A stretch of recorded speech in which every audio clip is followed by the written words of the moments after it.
since you're an economist and a successful one at that, I want to get your breakdown of what's happening. But first, they have announced that it's going to be $1.5 trillion to the bankers, but that's really the sideshow. As Dick Morris said on Fox News on Monday night, shockingly, he said, the New World Order is real. The conspiracy theorists were right. They're setting up a global government where banks will rule the United States and the rest of the planet. And that they're talking about the money on one level, but they just issue that. The real issue is the regulatory power, this, quote, bank of the world that will rule everything. Can you, in your own words, speak to all of that and why suddenly we're seeing mainstream news have to admit we were right about all this? Well, clearly, money has always been the strings of the puppeteers on the slaves. And the people, whether we call them the Illuminati, the black hats, the oligarchy, the plutocracy, the rascals, whatever we want to call these people who are living in separation consciousness, they have used fiat currency as a manipulation. It's not money that they're after. It's what they're after is power. Cold, ruthless, total power. And they've been planning this for a long, long time, incrementally, since the days of Weishaupt. And now they're in their final chapter. And the amount of money that you are talking about, and that is truly out there, most Americans think that this bailout, if they pay any attention, is $3, maybe $4 trillion. They don't have any idea what that, most people don't know what that really means. And $3 or $4 trillion is an amount that staggers the mind. But however, the reality is that the Federal Reserve, with no accounting, with no supervision, is putting out another $8.5 to $10 trillion so far. They are not informing Congress or the people of this country where that money is going. And so the real number that is part of this, quote, bailout, and let's just get straight. This is not a bailout. This is financial terrorism. This is not a bailout. This is financial terrorism. And because Adam Weishaupt, when they started the Illuminati, their motto was, out of chaos is order. Out of chaos is an order. And when they went into create the French Revolution, they created this chaos. The murders, blood was running in the street. They destroyed the economy so that they could get power.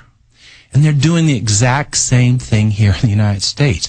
This wonderful, wonderful nation is being destroyed. It is destroyed. I shouldn't say is being.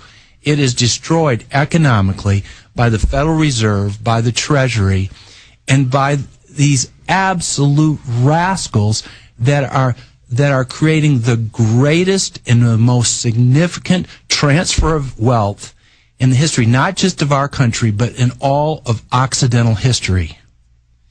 The middle class, the productive peoples of this country, black, white, Hispanic, Oriental, Christian, Jewish, the whole group, we're all being robbed as we speak. You cannot create wealth by creating more debt. You cannot create wealth by robbing and hindering the people who create the wealth. The state cannot, by definition, cannot create wealth.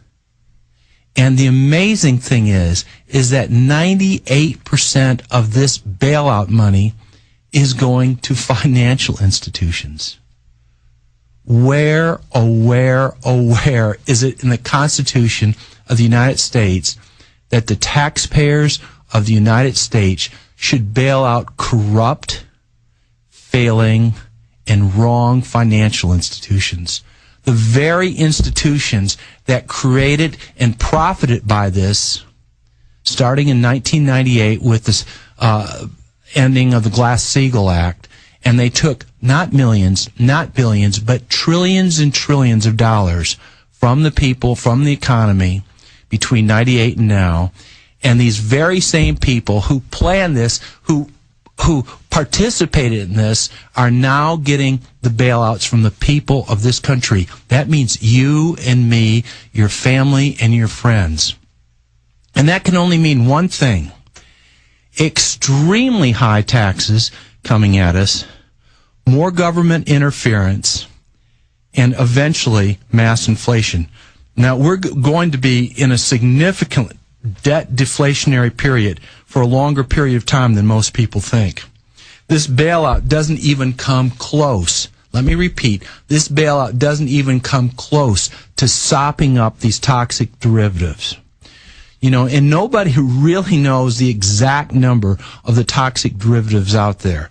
Whether it's 300 trillion, whether it's 500 trillion, or whether it's 800 or 900 trillion dollars. It really doesn't make any difference because the problem cannot be fixed.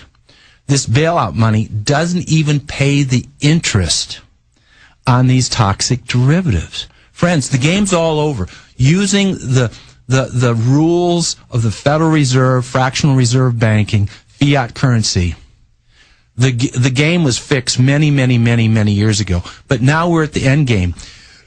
And most people don't even realize what fiat currency is. They don't understand what fractional reserve banking is. And many Americans, I'm sure that most of the people who are listening to this realize that our founding fathers knew very, very clearly that to have a free nation is that we had to have our banking system controlled by the people, that we had to have a hard currency so that money had value. Money had value. But the large bankers came in and they created fractional reserve banking. They created fractional banking and fiat currency. And since the beginning of this country, as I'm sure you've heard over and over again, has been the battle between the people and the populace who want to help the people of this country through a hard currency, through true money that has value, as opposed to the oligarchy, the small handful of people who control the strings and who make money a commodity. It doesn't take a PhD or even a master's or even a degree in economics to figure this out. If you just take a few minutes, they are creating money out of thin air and then multiplying it and multiplying it and multiplying it. And then they are able to take your collateral, your business, your home, your auto, take it as collateral, and then you have to pay interest to them. It is the biggest Ponzi scheme in the history of this world. And because it is unsustainable, we are at the end game right now. And Brother Obama and all of his buddies, like Geithner and the others, are just cutting the necks of all the good people. Democrats, Republicans, independents, rich, poor, everybody. And friends, this is what Alex and what other people have been sharing with you for the last 15 years. And the time is right now.